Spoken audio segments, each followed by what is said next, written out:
Are you ready to take your investment game to the next level? Introducing Digital Investor, your ultimate guide to mastering the digital marketplace. Whether you're a seasoned pro or just starting out, Digital Investor brings you cutting-edge game theoretical strategies, expert insights, and real-time tips and tactics to analyze, evaluate, invest, and grow your wealth. Don't miss out on the digital revolution. Visit www.nickblacknex.com and start your journey with Digital Investor today.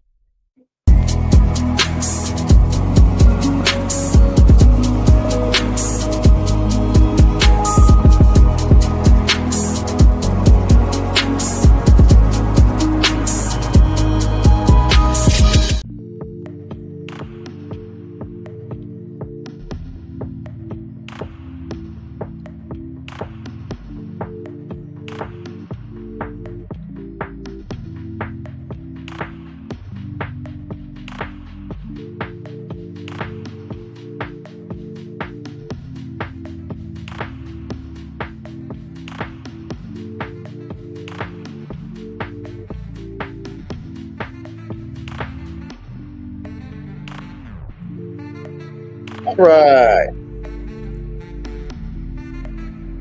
Getting it all going.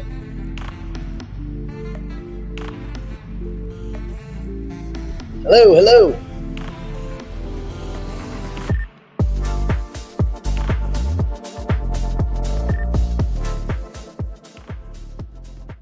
So let's see. We got some interesting news.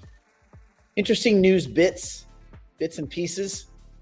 And then we'll go over all that kind of stuff. Did anybody hear, show of hands, listen, not just read Jerome Powell's dithering, meandering bullshit statement, but did anybody actually listen to him backpedal and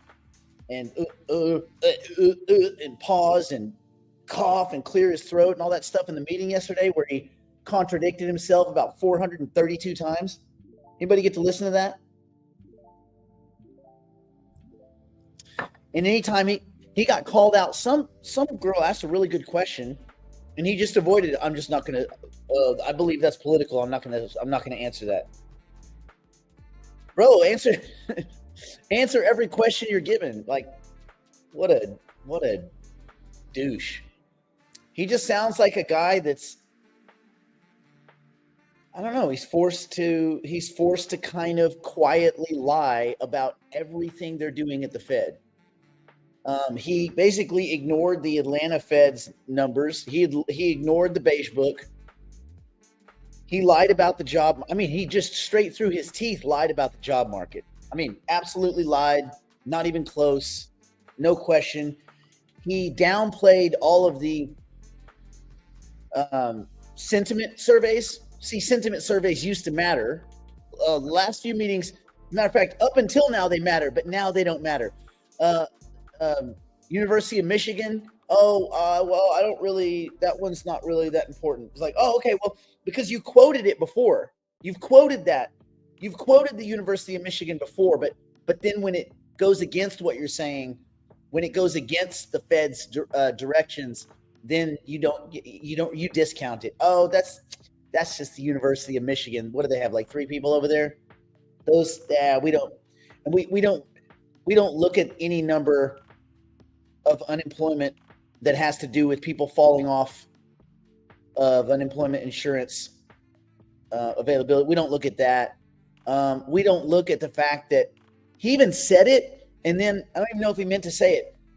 He said, well, inflation, the trajectory, he said inflation, it's a little higher than we'd like, but it's the trajectory is towards our 2% mandate.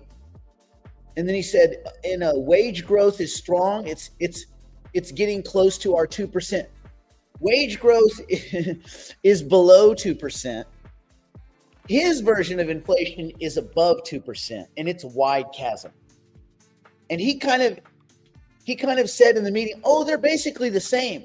So the average American household has plenty of buying power. And then he basically called the survey stupid. He said people don't know people are too stupid. Because he said, well, he quoted like one time, there's a cognitive bias that has to do with cherry picking one piece of flawed information and using that as part of your argument as the underlying fact in the case.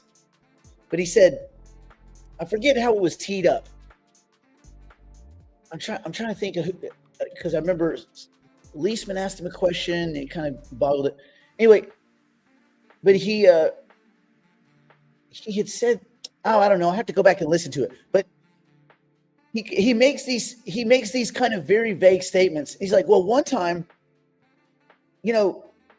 sentiment surveys were bad, but the economy was actually in a good place. What kind of generalized blanket statement bullshit is that? This guy's such a douchebag. And I get that he has to kind of toe the line. So basically, they said, well, we're both more hawkish, more dovish, and more uncertain than ever before. He basically said if you boil it down, he said we have no clue. We have absolutely no fucking clue what's going on in the economy. He said, well, we have to wait for, the April 2nd, the tariff rollout. He basically said they know nothing. And not only do they know nothing, but they weren't going to use any, because remember, we look at the data. We look at the data and we make decisions based on the data. And then he said, well, because somebody brought up the point, like everyone else in the world is cutting, every other bank, all of them. Oh, well, the American economy is strong and resilient. He always says that, strong and resilient, except for wage growth, except for employment. Oh, well, unemployment is strong.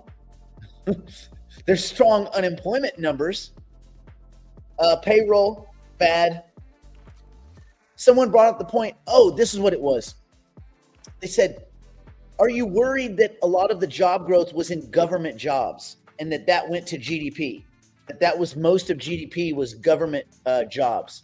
Oh, well, that's a political question. No, bitch, that's not a political question. She asked you a simple fucking question, Jerome. Boy, she should have lit into his ass. Jerome, I didn't ask you a political question. I didn't ask you who you voted for, bitch. What I said was, do you think it's a problem when you guys rely on fucking GDP and it's all a bunch of milky bullshit government jobs? Do you worry about that when you're making your analysis of the fucking economy, you dummy? These guys, man, God.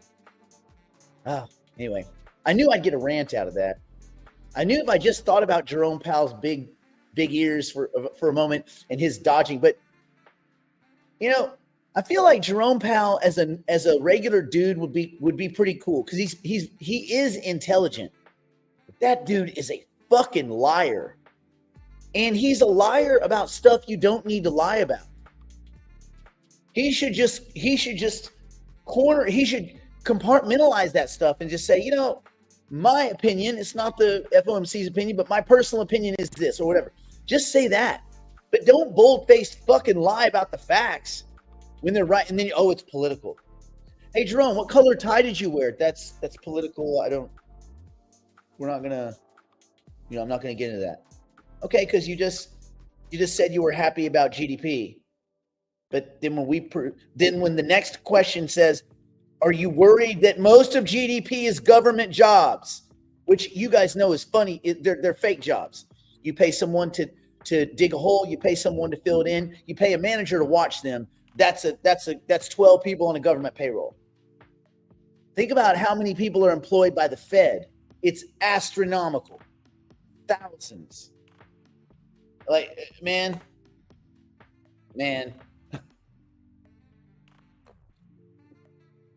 Remember, the Federal Reserve is not government. Federal Reserve is private. The Board of Governors is government. Think of how many people do these surveys. Think of all the people that do those surveys. God. Anyway, that being said, that's that. So, of course, it was a nothing burger because all anyone has to do now is say uncertain. Oh, a lot of uncertainty. And I like Rick Santelli. He's kind of a weirdo, but he was funny. He said, When has there not been uncertainty?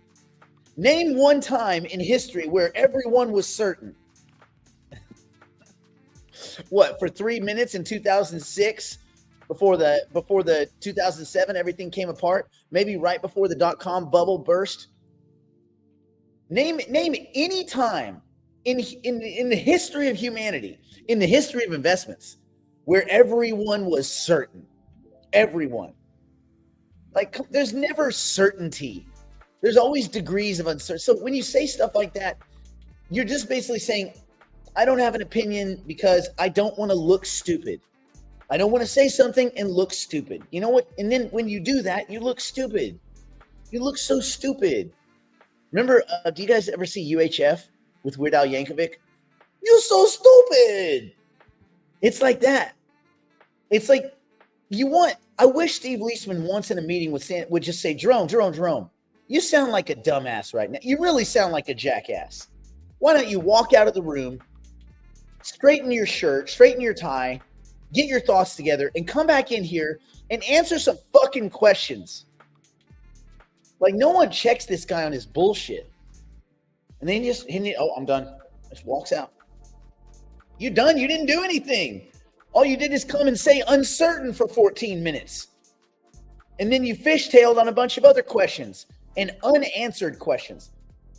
The only real differences were which he was quick to say don't matter. He's like, oh, well, the dot plot doesn't matter. Our intentions don't matter. Da, da, da. Okay, well, then why do you publish a dot plot, man? Why do you publish a dot plot if it doesn't matter? Because it matters. Stupid. Like, those guys really grind my gears. Now, to be fair, part of it is I am 35 hours and change into my fast, which I'll probably go, I think I'm going to go around 40 to maybe 44 hours. The only thing I've had for 2 days is coffee, and each morning I took one teaspoon of, not teaspoon, what's a regular spoon, but not the big one? A serving, no. It's not a tablespoon, maybe it's a tablespoon. Anyway, this size spoon of honey. And then honey, water, and coffee. I thought the tablespoon was the big one. Or no, that's a serving spoon, isn't it? Yeah. Oh, no. Hero, this one stays. Anytime I tell Jerome Powell to go fuck himself, it's staying from here on out.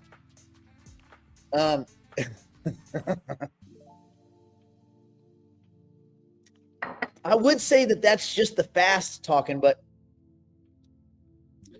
Jerome's a piece of shit. That whole organization is a piece of shit, but him especially. But essentially what they said was, of the governors, originally 2 had thought there would be no more cuts this year. Of course, they all thought no cuts last year, and they all looked like a bag full of assholes, didn't they? Well, now, instead of 2 thinking there were no cuts this year, 4 of them say no cuts. 2 of them say 1 cut. Before that was 1. And 9 of them say 2 cuts. And before that was 10. And 1 of them says 3 cuts. And he's probably the only one that's right. Oh, good question. I was reading. I mean, my diet's pretty good anyway. My normal diet is protein shakes all day and one meal a day. Like one normal, but a meal. I can eat whatever I want and yeah. But I have a lot of protein shakes throughout the day. I might have 4 or 5 of those protein shakes. But I was reading, so I did some reading about the fasts, and you don't want to go above 48 hours because of the muscle density loss. Like it's quite dramatic. At 48 hours, it starts to become diminishing returns. And you might want to look this up, but anyway, so the sweet spot is 36 to 48 hours, but not more than 48. So I'm going to go right in the middle of the sweet spot. I'm going to go about 40 to 44 hours. And then I'm going to go ahead and eat like a sensible meal. And then for 2 weeks, I'm just doing nothing but protein shakes. Just as like a little cleansing thing. But there are a lot of really cool benefits. Basically at at 48 hour, at the 36-hour mark, your glycogen stores are fully depleted. It pushes your body into deep ketosis. I didn't feel any of this, by the way. I mean, I didn't even feel really hungry. I just feel lazy and maybe more angry at Jerome Powell than I normally would be. But I think anybody that listened to that press conference would be more angry at Jerome Powell anyway. I've done both. I've done my workouts, my cardio, my swimming. Nothing changed workout wise. I didn't feel bad. Maybe a little bit irritable, but autophagy, which I don't even know if that's how you pronounce it, but it ramps up significantly. This is a benefit over a 24-hour fast. Insulin levels are at a very low point. It makes it beneficial for reversing any of you that have insulin resistance. I don't. Growth hormone levels continue to rise, which preserves muscle mass. It's good for cellular repair, fat loss, and metabolic health. 48 hours, this is where you have maximum benefit, and then you get diminishing returns. You're at peak autophagy and more effective than up to 36. So from 36 to say 47 hours, that seems to be the sweet spot. You have the maximum drop in insulin, which helps with any kind of metabolic disorders you might have. Increased stem cell production. So this starts to kick in that 36 plus hour range up to about 47, 48. Metabolism remains stable, contrary to a bunch of myths about starvation mode and all this kind of crap. Immune system reset, deeper fat loss. Why I pretty much started to do this is because I was using creatine for like 6 months straight. Creatine is good for a lot of things, but it can be, your kidney has to deal with all that crap. So I just wanted a kind of clean out. So because I ran out of creatine on Monday. That's really what this is. I ran out of creatine and the stuff I ordered is on back order. And I figured, well, why the hell not? It's time for a cleanup. So cleaning it up.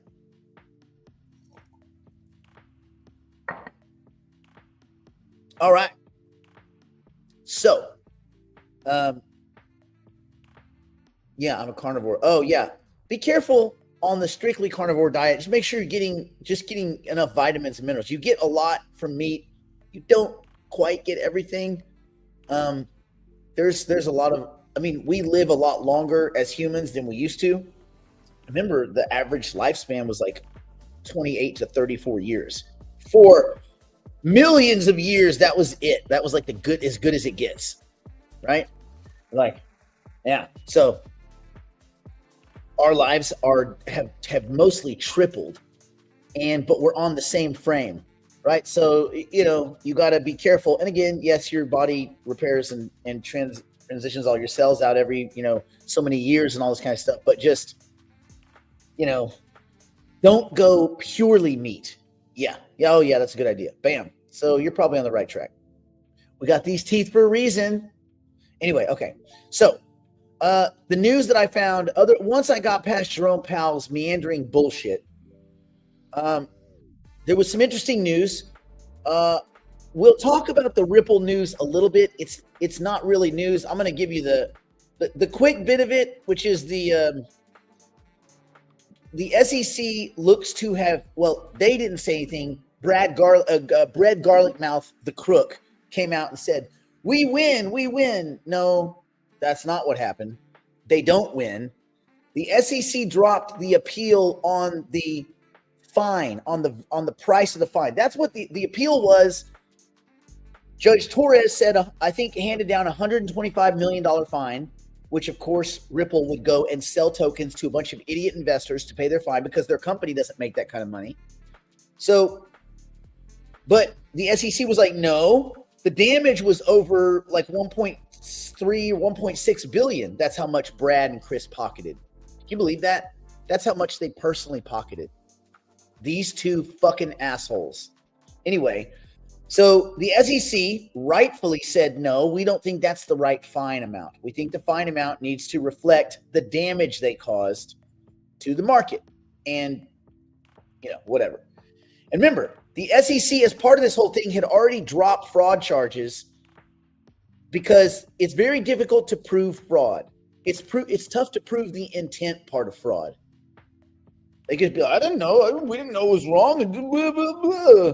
So, okay. So they appealed just the fine, and SEC fine and dropped that. They dropped it.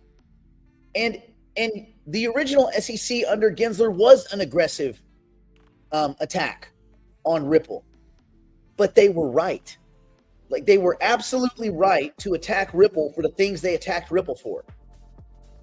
And also, no precedent has come from this.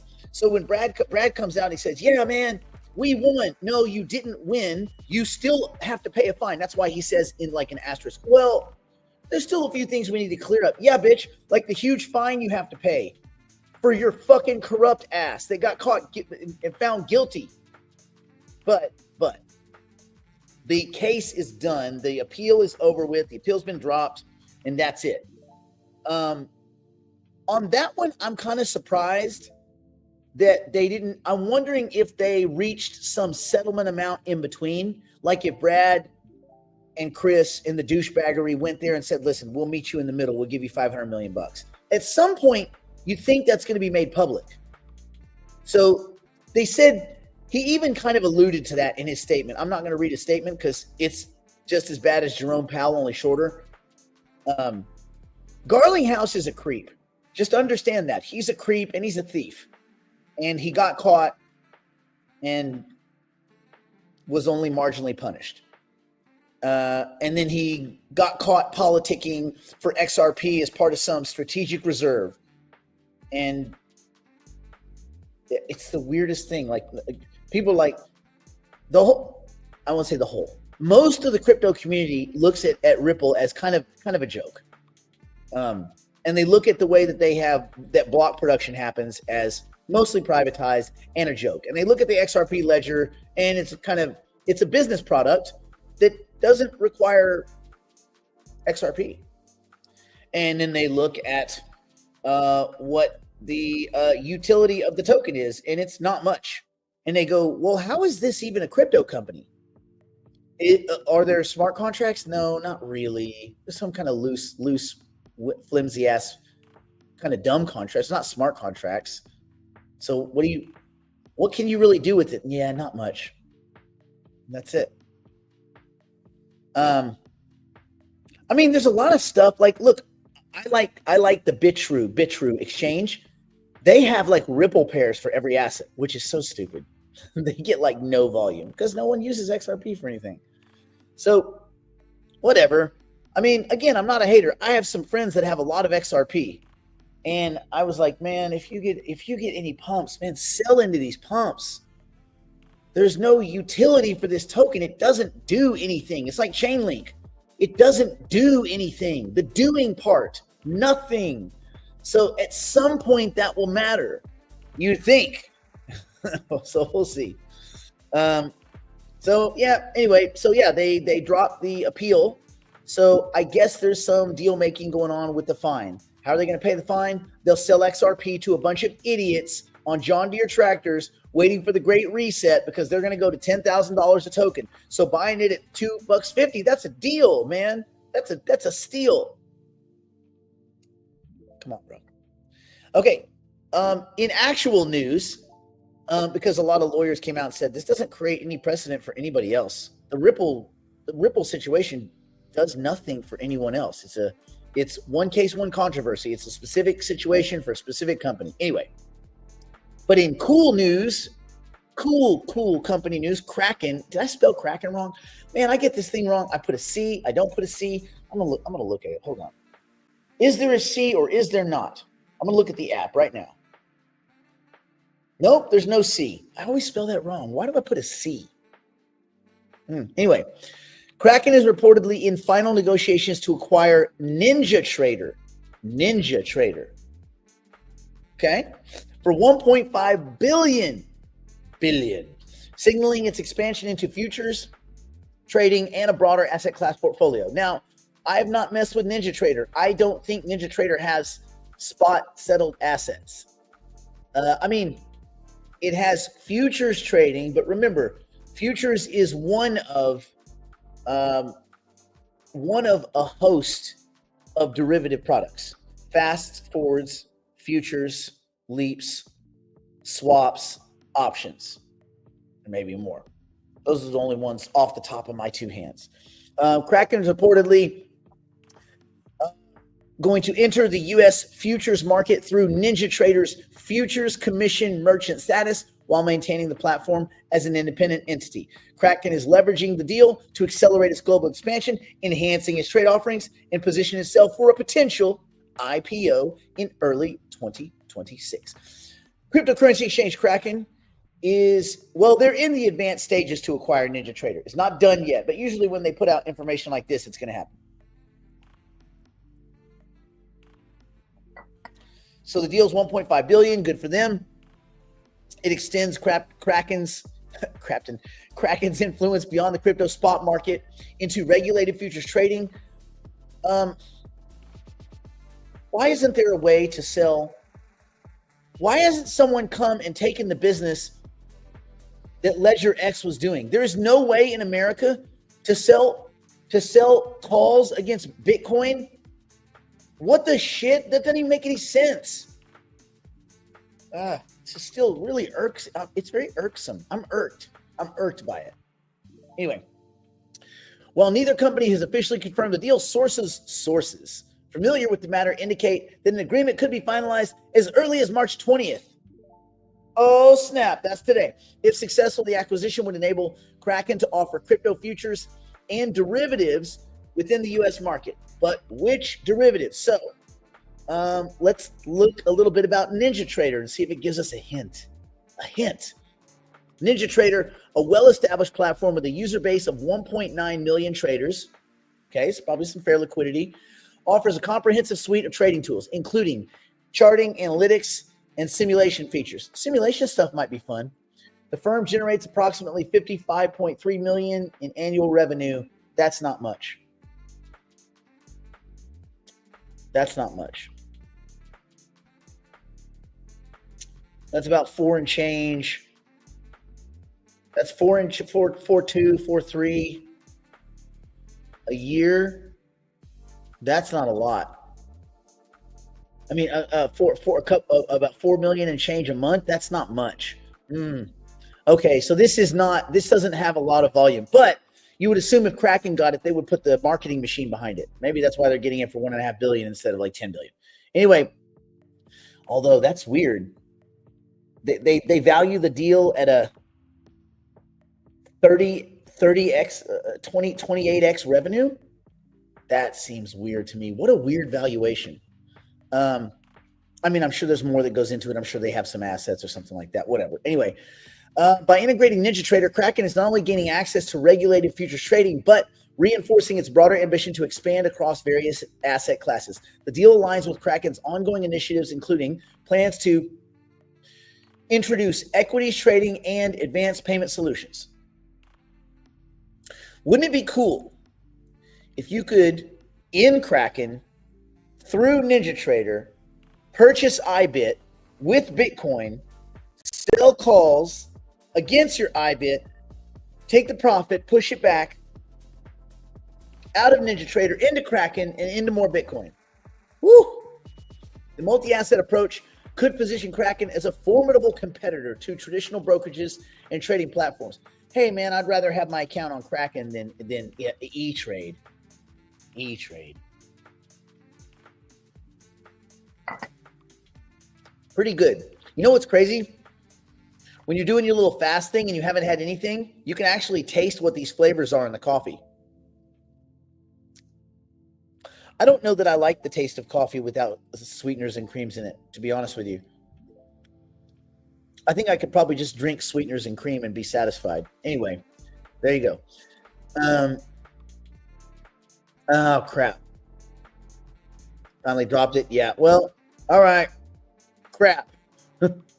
There you go. But we have to assume that if Kraken comes in, maybe they'll clean it up. Maybe they'll tighten it up.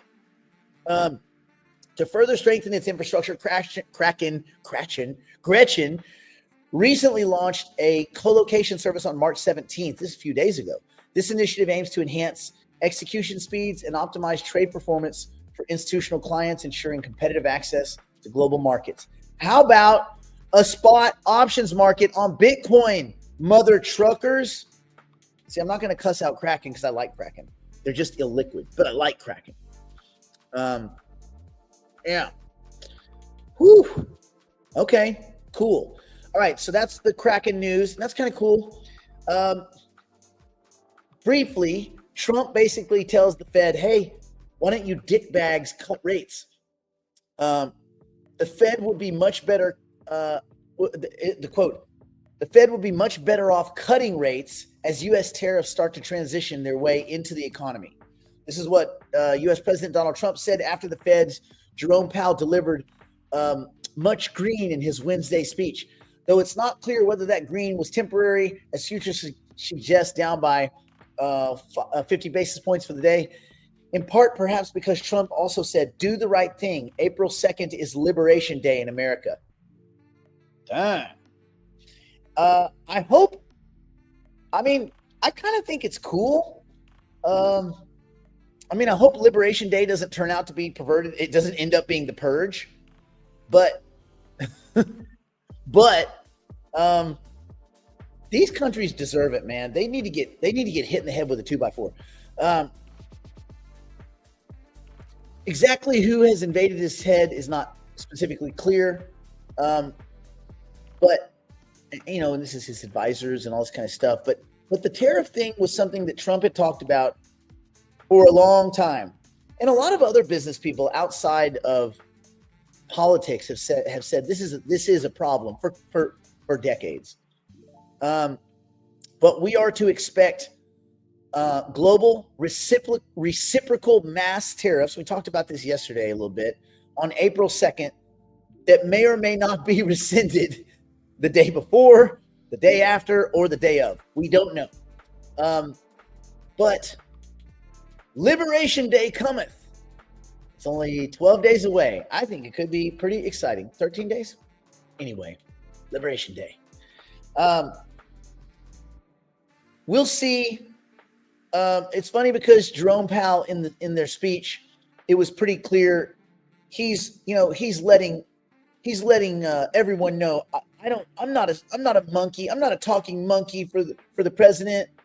He can't make me do anything. And I think that's also a hopeful lie. If Donald Trump called Jerome Powell right now I know Jerome said, oh no, I wouldn't step down. Yes, you would. You fucking would within 13 seconds. If Donald Trump called you personally and said, you're resigning tonight at 6:53 p.m., that motherfucker would be cleared out of his office by 6:51. 100%. Jerome Powell is a fucking windbag. And all you need to do is just listen to his speeches to know that he has no opinions of his own. He has the backbone of a fucking slimy sea creature. Like his backbone is fucking jelly. He would absolutely fucking leave the Fed. Now, even if he stepped down as Fed chair, he would still be a Fed governor and finish that term. Those Fed governor terms are like many years. I thought it was funny yesterday on CNBC. This is slightly derivative. Remember when Clarita stepped down from the Fed because there was some suspicion that he was trading on inside information? You guys remember this? I'm a little foggy, but it was Clarita and somebody else, and they both stepped down. Well, PIMCO hired Clarita probably just because of his name. And I think it's funny that CNBC brings him up and starts talking to him like he's some kind of clever guy. Like, wait, didn't you get booted? Didn't you quit the Fed to avoid prosecution for insider trading? Whoa, scumbag. So he's over at PIMCO, and they were weighing in, and they asked him some Fed-related questions, and he couldn't really answer them. He did the same thing. The governor and Jerome, like, dude, you don't have an opinion? You're a Fed governor. The only reason you're not is because you're worried about getting indicted for insider trading, bitch. Ugh. These dudes, man. Yeah, he's worth a lot. Well, because it's pride. It's pride and hubris for these guys.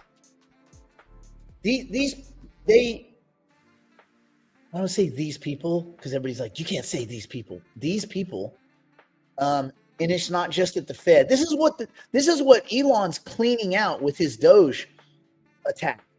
It's cleaning out these self-important, really prideful scumbags that they really believe this. Like, they believe they're smarter than everybody else. They're just way more intelligent than mere mortals like us. We can't imagine the incredible concepts that they're grappling with. That just the weight of their thoughts is it's so overwhelming to like mere mortals like us. But luckily, these 1955, 1960s circa trained fucking stooges, they've got it all figured out with their Keynesian bullshit. They really get it. These motherfuckers that can't update an iPhone, they really understand the pulse. These dudes that have never had a real job, and no, banking is not a real job. It's a sales job. So this group, these people, and there's many of them are congressmen, many of them are senators, many of them are governors.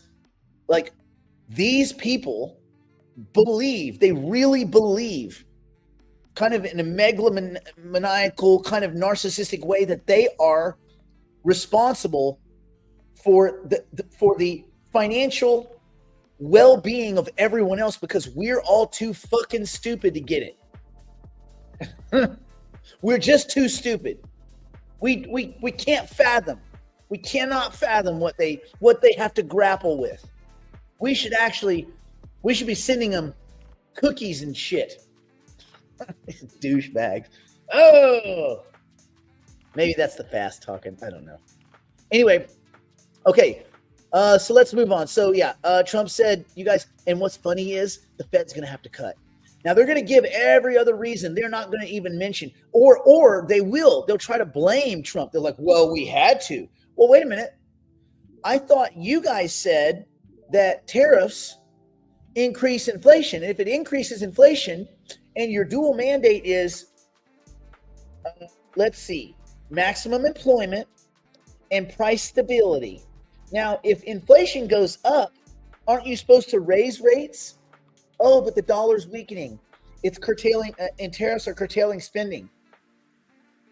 So the tariffs are not creating the inflation that you thought.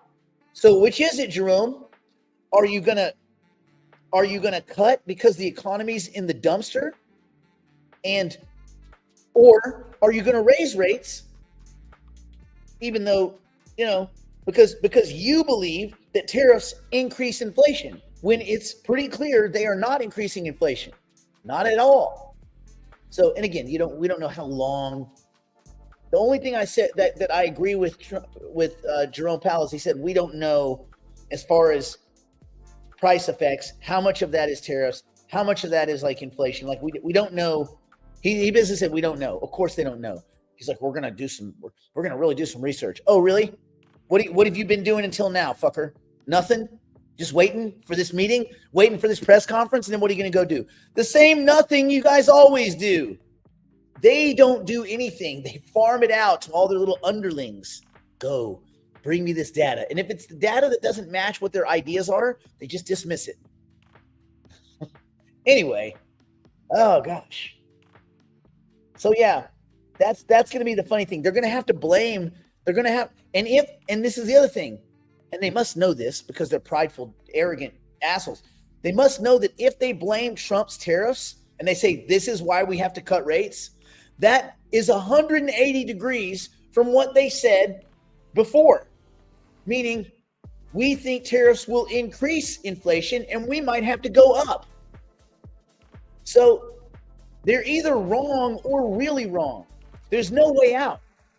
And if they don't cut at the next meeting, they are fucked. See, the cuts don't matter to us, not really. It doesn't really matter to people other than the psychology. But to them it matters because the rest of the world's cutting. So now they've taken the stand. We're not cutting. tariffs and uncertainty. We're not going to do it. Oh, but he said, but we stand ready. We stand ready to do it. Oh, really? Like last year, huh? Higher for longer. We're not cutting. We're never going to cut. 13 minutes later, fuck, we might have missed it. 50 basis points. They're so full of shit. And it just looks just like last year. This year on paper is playing out like last year. Like, you guys don't even need to be, even a TA guy could figure this out. Doesn't take a genius. Look at all that extra genius they have, because this is a simple decision. Anyway, let's talk about how hackers launder stolen Ethereum by way of Bitcoin mixing services. What? Yes. So the Bybit CEO, someone who really understands getting hacked. This guy, it's funny, he's been very loud lately. You notice his exchange got racked, and again, it was because of SafeWall and all this kind of shit, but his exchange got hammered. He borrowed a bunch of crypto. He lied through his teeth. Oh, we can cover it. No, you can't. If you could cover it, you wouldn't be taking a bunch of loans from other exchanges, would you? But now he's been very vocal. Every other day he's saying stuff. I'm here. Look at me. I'm here. Like, yeah, buddy, you got caught with your pants down, and you lied about your stores of Ethereum. And we know this because in order to cover the Ethereum that was leaving your exchange, you had to borrow from other exchanges. So I don't know how much we should value his opinion, but I guess he's trying to get back in the good graces. Real quick, anybody that can hear my voice, don't ever use Bybit, ever. Period. Like, how many times does your nephew have to like steal from your wallet for you to say, like, you can't come to Christmas, nephew. Every time you come, all of our shit gets stolen. You can't come. So Bybit CEO Benju has explained how hackers are turning to Bitcoin mixers to launder the 1.5 billion on Ethereum stolen from the exchange last month. It was 1.4, but Ethereum's up now. Tasty. In an update shared on X, oh yeah, this is where you go to really talk, like seriously dissertate. This is where deep thought is shared on X. Today, Zhu disclosed that 193 Bitcoin, approximately 16 million from the stolen funds, were funneled through Wasabi wallet before being distributed across various P2B vendors. In addition to Wasabi, Benju disclosed that the hackers are using other mixers such as Crypto Mixer, Railgun, and Tornado Cash. Remember, Tornado was the one where they went after the dude and they indicted him and all this shit, and they were like, wait a minute, this is a decentralized. This guy wrote this a while ago. What do we go? He's not really a criminal, is he? No, he's not. Okay. You're free to go, sir. We're keeping all your money, but you're free to go. Anyway, he added, we believe this trend will grow as more funds will go through mixers. Decoding, oh man, don't give me an advertisement, bro. No thanks. We believe this trend will grow as more funds will go through mixers. Decoding mixer transactions is the number one challenge we face now. If you can help, please reach out. Buddy, your shit's gone. It's gone. And no one's going to use your exchange again. Anybody that has $1 on that exchange, you are a damn fool. A fool. That's like, for years I told people, do not use FTX. It's a fucking scam. For years, dude. Man, I put a picture up. Someone had put a picture of like scam bank run fraud chicken wearing orange. And I put that picture on like in 2020 or 2021 on Twitter. I didn't even post that much, but I did post a picture of him in orange. I said, this, like, coming soon to a federal prison near you. Like, you know, it just, oh God, everyone's trying to steal your stuff all the time. And exchanges are no different. So when it's obvious, Celsius, it's obvious Celsius was a scam. I mean, obvious. So Celsius was an obvious scam. You know, Luna and UST, beyond obvious scams, and anyone associated with should be, you know, you should be incredibly suspicious. Anyone that pushed Celsius, Luna, UST, or FTX, you should be extremely skeptical because they're either crooks, straight up criminals, or they are fucking stupid. Either way, you don't want to take their advice. So keep that in mind. But anyway, what are crypto mixers? For many of you, you don't know what is a crypto mixer. Crypto mixers allow users to blend crypto transactions with other transactions, and it makes tracing the funds on public blockchains quite difficult. I'm sure that AI and near AGI softwares will help to kind of alleviate some of this and make some of the fringe mixing a little bit more open and disclosed. But privacy conscious users use these services, and also criminals. It's like laundering money, right? Like that's a kind of money laundering. But, and this is the thing, should money laundering itself be illegal, or should the crime that is committed to get the illicit money be illegal? I think, just me, that the crimes should be the criminal behavior, the illegal part. Whatever you do with the money, moving money around shouldn't be illegal. If I want to take gold coins and shuffle them around in my safe, it's my prerogative. If I want to go trade my gold coins for silver coins for copper back to gold, so what? As long as I didn't pull a scam and a crime to get that money, then nothing I do with the money should be illegal. You can't criminalize money. You can't make money illegal. Make, I don't know, insider trading like the Nancy Pelosi's and Jerome Powell's and Claritas and all these dirty fuckers in Congress and Senate. Make that oh wait, it is or it isn't illegal? Oh, we're not sure, because no one ever goes to jail, because apparently in Congress and Senate you're allowed to insider trade. It's okay. It's cool. So I guess that rule only applies to the rest of us. It's normal that you would get a government job that pays you $120K a year, and within 4 years you're a millionaire.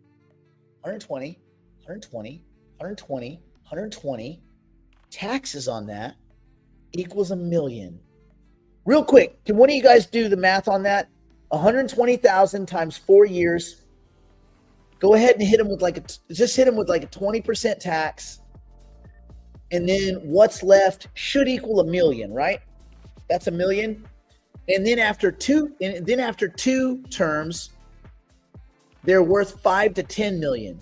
That makes sense, right? Because then if you add another 480,000 plus the tax burden on that, that should be 10 million, right? Okay, cool. So that's fine. So then everything's fine. Everything's cool. Government service, I mean, it pays well. Maybe they're just really good at investing. Oh, wait. Shit, that gets us right back to where we started. Anyway,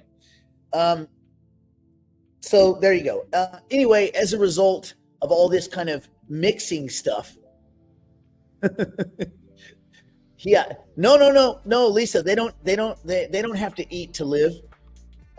They actually they're some kind of automaton robot-y kind of thing. They don't spend money. They only save and invest all of it and win on every investment. They're so good at investment. I wish I was in government. I would be good at investment. I'm good at investment. I'm good at stockings. What? What was that? Stockings. You mean stock equity? What? Yes, I'm good at it. Okay, gotcha. All right. You mean because you just questioned in private a company that you're about to sanction publicly, and so you went and shorted their company and sold a bunch of their shares, and then miraculously 35 days later, their stock goes into the tank after you publicly indict them. Oh, weird. Isn't that weird? I guess you're just really good.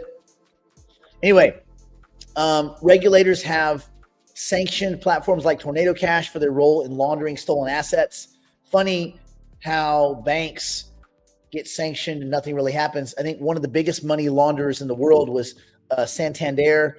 One of the other biggest ones was Chase, JP Morgan Chase. And I don't ever hear anyone talking about Jamie Dimon getting in trouble. Jamie Dimon never gets arrested, like when he travels. I just think that's weird, because that's like the biggest money launderer in the world. It's like HSBC, Santander, which I think Santander folded, or maybe they're still around. Deutsche. Yeah, the big offenders, the big criminal banks. But I guess that's cool. It's no big deal for them. They're allowed to be participants in the largest, money laundering in the universe, and that's okay. But people launder like $1 billion. You want to know something shitty? Chase got caught. I mean, obviously got caught. They fined immigrants. They implied over 1.2 or 1.3 billion in fines against immigrants. And let me tell you how they did it. They would have a canceled check or a check that wouldn't go through, and then they would refile the check. They would resubmit the check 7 or 8 times and hit them with the fee, 35, 35, 35, 35, 35. Accounts that had no money in it, like accounts with like $3. The guy deposits a check, for whatever reason, doesn't go through. His weekly check. It doesn't go through because there's a million reasons why it might not go through that are legitimate. So within the next 3 or 4 days, they hit the account with the check, whatever the technical term is for the bounced check fees, like 7 or 8 times. Bang, bang, bang, bang, bang, bang, bang, bang, bang.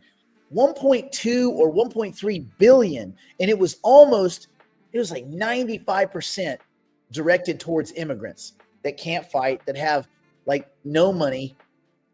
I mean, you want to know who's a piece of shit? Jamie Dimon is a piece of shit. God, that guy. Ugh, man. It's just one of those days. Anyway, stolen funds. Zhu claims that stolen funds are still partly traceable. And I get it. He's out there. Yeah, insufficient fund fees. You got it, Kenneth. Yeah, so despite this kind of laundering attempts, he says that some stolen assets are traceable. Zhu confirmed that 88.9% of the stolen 500,000 ETH, worth nearly 1.5 billion, can still be tracked. 7.5% of it has been rendered untraceable. 3.5% has been frozen. 3.5%. He further detailed that 440,000 ETH, valued at approximately 1.23 billion, has been converted into 12,836 Bitcoin and distributed across 9,117 wallets. Woo! Man, what a punch in the nuts. Can you imagine someone steals your shit and then you just watch it moving around? Oh, God, I would want to do some murder. I also think it's a little bit weird. We can get to Mars pretty much, with a little bit of technical help. We can get to Mars probably in the next couple of years. We can find a piece of lettuce with E. coli by using satellites from space, a head of lettuce. We can find a single head of lettuce on a field in sub-Saharan Africa with E. coli on it from fucking space. We can't stop North Korea's Lazarus group of hackers. We can't stop them. Does something seem a little bullshitty about this group? Does something seem borderline? I don't want to be a conspiracy guy, but are you fucking kidding me? At this point in the game, this many years into this group going around pilfering and shit, no one can figure it out. No one knows who they are. No one can find them. Fucking bullshit. So this seems a little bit bullshitty to me, dude. Oh well, North Koreans, they're hackers. Just no one can compete. So we have the NSA, the CIA, we have MI6, MI5, we have KCIA, which is the South Korean Central Intelligence Agency. Yes, they have one, and those suckers are beast. No one can figure these guys out. These Lazarus hackers, man, they're just that good. They're that good. Bullshit. Something feels just a little too convenient. Anyway, Bybit has been actively investigating the breach, receiving 5,000 bounty reports over the past month. Only 63, however, provided actionable intelligence. Ben Zhu has urged more bounty hunters to help track assets laundered. Hey, why don't you do this, buddy? Instead of offering rewards of of millions or whatever, why don't you just offer fucking rewards for scalps of Lazarus hackers? Bring me the head of a Lazarus hacker, and I'll give you $1 million in Bitcoin. How quickly you think they would get? Man, these hackers, they're not in the gym all day. These dudes aren't in the gym all day. They're not doing jiu-jitsu all day long and then going to their Thai boxing classes before they do bare knuckle boxing. These fuckers are eating Cheetos, sitting in front of computers spread out all over the world. You lop a couple of heads off, old school, medieval ass fucking Afghanistan style. Dudes will be showing up like, listen, it's all right here. Here. Sorry. My bad. This is all a little bit bullshitty. That decision, we talked about that yesterday behind the wall. I don't want to trade any investment advice other than just like assume that everyone's trying to steal all your shit all the time. Everyone wants to steal. Matter of fact, everybody's going to write this. Who else here? How many people we got? 143. I want 143 people to write. Everyone wants to steal all of your shit all the time. Everyone. You need to assume I want to steal your shit. Brandon wants to steal. Everybody wants to steal your stuff all the time. Period. Some of it might be through stupidity. Most of it's through malice. No text is legit. Exchanges don't text you. Okay? Exchanges don't call you. MetaMask won't text you or call you. Ever. No one will ever ask for your private keys and passphrase. Ever. Now listen. If you have a computer that you use and you have ever stored private keys, passphrase, photographs, even for a fraction of a second, that computer is burnt. That thing is corrupted. Assume it. If you've ever copy and pasted private keys or passphrases on a device, that device is broken forever. If you've ever copy and pasted your MetaMask private keys, assume that they are out there waiting to be used. Assume it for any wallet. Okay? So what I think people should do is, I didn't say stuff, David. I said everyone's trying to steal your shit. So listen, Linda, listen. If you have a device and you have MetaMask on it and you've ever copy, pasted anything other than used a pencil, okay, it's corrupted. If you've ever taken a picture or a screen capture, it's corrupted. Assume it. Grab another computer. Go get a MacBook Air. They're cheap. They're easy. Put zero software on it. None. Okay? None. Unhook it from Wi-Fi. The only time you're going to turn it on, and you're never going to download software other than you're going to set up new MetaMask wallets or whatever your Web3 wallet of choice is. And then you're going to disconnect Wi-Fi. You're not going to download any fucking music. You're not going to go look at any of your normal porn sites, even if it's food porn. You're not going to go look at houses. You're not going to go do nothing. You use that computer for only crypto and nothing else ever. Don't download one goddamn thing. Don't download a video. Don't watch YouTube. Nothing. This computer needs to be separate and segregated from everything else you have, and it needs to be air gapped. Every wallet that you think might be exposed, create a new wallet. New, not connected. Don't just use your passphrase and set up the same wallet on your new computer. No, new wallet, new passphrase, which you write down by hand. And you leave that separate and segregated computer unhooked to Wi-Fi, except in the few moments you might use your Web3 wallet. Okay? You got me? You got me? You got me? And get your crypto shit off of your phone. Get all your crypto shit off your phone. Yeah. It is real. And it happens to anyone else. Man, I've had stuff stolen from me. I got screwed by an escrow agent. That cost me $1 million. And that was a well-intended, they were well-intended. They got hacked, not hacked. They got fleeced. I got one of my phone got SIM swapped in 2019. I think it's 2019. My phone got SIM swapped. I think they got 1 million lumens. It's weird. Right around there. Lumens, because one time, a long time ago, like a jackass, I had copied a Stellar Port private key, and it was in my notes somewhere. That was it. That's all they needed. It's the only thing they got, because it was in my notes. Because even with the SIM swap, my Google, my authenticator, you can't reconstitute an authenticator, even if you it's device specific. So even if you clone a phone, you would have to have the other phone. So make sure you're using Google Authenticator on all your devices. Oh, and guess who else won't call you? Google won't call you. Authenticator won't call you.